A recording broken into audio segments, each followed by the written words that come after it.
बकरा ईद का चांद नजर आ गया था। सब लोग चांद देखने के लिए अपने घरों की छतों पर आए हुए थे। लोग बहुत ज्यादा खुश थे कि वो अब कुर्बानी के लिए बकरा, दुम्बा, गाय और ऊंट खरीद कर आएंगे। बेगम, आपको ईद का चांद बहुत बहुत मुबारक हो। हमारा बैल बहुत अच्छा तैयार हो गया है। अब मैं इसे ईद पर अच्छी कीमत पर बेचूंगा। मिंटूपुर गांव में मीठे नाम का धोबी अपनी बीवी और सास के साथ रहता था। मीठे ने अपने घर में एक बकरा पाला हुआ था, ये सोचकर कि ईद पर वो उसे अच्छे दामों बेचेगा। बिट्टू मेरे कपड़े धो देगा। वो बीटा बगैरत तो बहुत बदतमीज है। अब मैंने उससे कपड़े नहीं धुलवाने। बाजी, मैंने आपको पहले भी मना किया था, उससे कपड़े मत धुलवाया करो। वो एक तो कपड़े अच्छे नहीं धोता और आगे से लोगों से बदतमीजी भी करता है। बिट्टू, तूने मुझे बाजी बोलकर बहुत खुश कर दिया। आज के बाद मैं तेरे से कपड़े धुलवाऊंगी।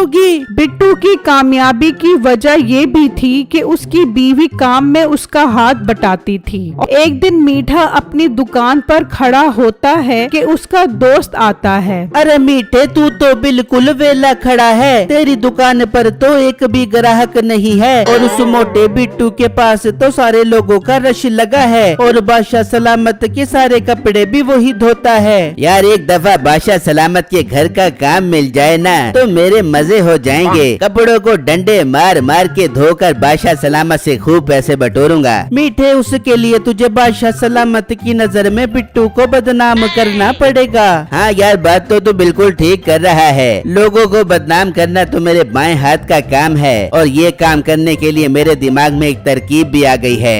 मीठे, ये बकरा तूने मारने के लिए खरीदा है? ये लकड़ी का बकरा नहीं, ये से कुछ खिला भी दिया कर। और बेटा, ये तुझे तो ठीक से खिलाता नहीं है तो बकरे को क्या खाक खिलाएगा? बस हो गई तुम दोनों की री री राना शुरू। एक तो पहले ही दिमाग घूमा हुआ है और ऊपर से तुम्हारी बातें ही खत्म नहीं होती। ये बता क्या बना रही है? बहुत भूख लग रही है। मीठे, उल्लू बना रही हूँ, खड़ा तो बता। तू उल्लू किसी और को बनाई। और मेरी बात सुन, और बिट्टू की बीवी को देखा है वो कैसे उसके काम में हाथ बटाती है? वो हाथ बटाती हो बेगी, लेकिन मैं तुझे बताती हूँ, मेरे से ये कपड़े कुपड़े नहीं धुलते। मैं खाना बढ़ा के तेरे पेट में डाल देती हूँ, यही बहुत है। खाना है तो खा, वरना लोगों के कपड़े डंडे मार मार के धो। तो मेरी बात सुन, ये बकरा मैंने ईद पर बेचने के लिए खरीदा है। ईद पर ये अच्छी कीमत पर बिक जाएगा। अगर तूने पैसे लेने हैं तो इसे लोगों के खेतों से चारा खिलाकर बड़ा कर। अगर ये नहीं करती तो ये बकरा मरता है तो मरे, मुझे कोई परवाह नहीं है। मैं अब सोने जा रहा हूँ। जब खाना तैयार हो जाए तो मुझे उठाकर खिला दी। मैंने खाना खाकर दोबारा सोना है। ओ मीठे, खाना खाकर सोएगा तो गैस हो जाएगी। होने दे सासू माँ, गैस होने दे।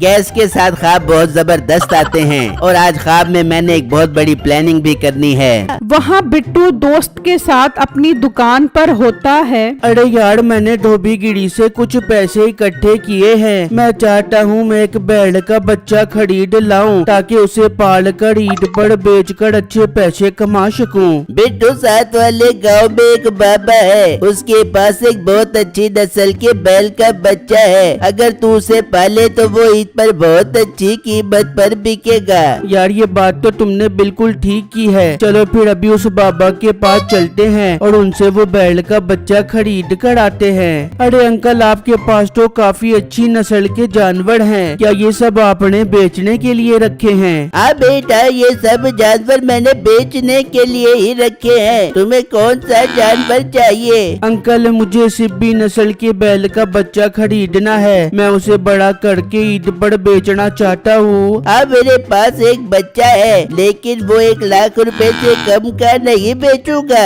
अरे अंकल, ये तो बहुत महंगा है। बेटा, ये कोई आम नस्ल नहीं है। ये बच्चा जब ईद पर तैयार हो जाएगा तो 40-50 लाख से कम का नहीं बिकेगा। अंकल, वो बात तो ठीक है, लेकिन कुछ तो कम करो। तुम मुझे 90,000 दो और ये बच्चा ले जाओ। बिट्टू ये बात सुनकर खुश हो जाता है और 90,000 में उससे वो बच्चा खरीद कर ले जाता है। फिर जब रात होती है तो मीठा घर से निकलता है और बिट्टू के घर पहुंच जाता है। अरे ये क्या, ये तो बैल का बच्चा है। लगता है ये भी इसे ईद पर बेचने के लिए लाया है। खैर मुझे क्या, मैं जो काम करने आया हूँ वही करता हूँ। फिर मीठा वहाँ पड़े बादशाह के कपड़ों पर रंग डाल देता है और वहाँ से चला जाता है। अगले दिन जब बिट्टू अपनी दुकान पर होता है तो बादशाह का मुलाजिम आता है। हाँ बेटो, बादशाह सलामत के कपड़े धुल गए हैं। जी भाई साहब, सारे कपड़े धुल गए हैं, आप ले जा सकते हो।